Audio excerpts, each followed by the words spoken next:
Баршаңызға қайырлы күн, каналға қош келдіңіздер. Бүгін осындай өте дәмді, нәзік болып шығатын маффинді дайындайтын боламыз. Видеоны соңына дейін көріп, менімен бірге болыңыздар. Осы маффинімізге қажетті заттарымызды алдын ала холодильниктен алып, жылы күйінде пайдаланғандарыңыз жөн. Ең алдымен ыдысымызға 3 жұмыртқамызды жарып алатын боламыз.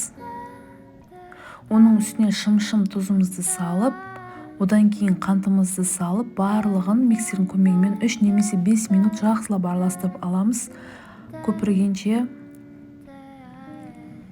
Міне көріп тұрғандарыңыздай осындай масса шығуы керек.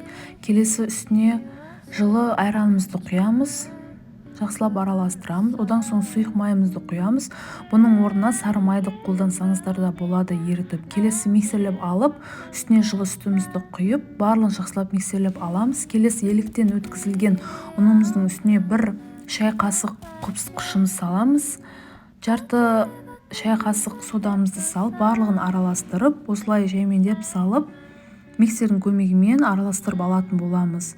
Оның барлығын сразу салып жібермейміз. Міне осындай болып шығады тестамыз. Келесі осы кекс пісіретін ыдыстарымызды орналастырып, тестамызды құйып шығатын боламыз. Менде осындай кекс пісіретін ыдыс. Үлкен қасық пен кішкене қасықты пайдалансаңыздар болады. 1,5 ас қасықтан құйып шықтым мен. Соның өзінде әдемі болып көтеріліп шықты. Міне мен бетіне қатырылған шиені қойып шықтым. Өз қалауларыңыз бойынша сәндесеңіздер болады.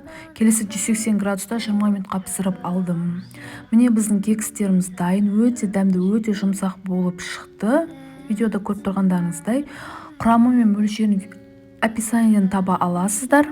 Үйде жасап көріңіздер, өте дәмді, керемет болып шығады.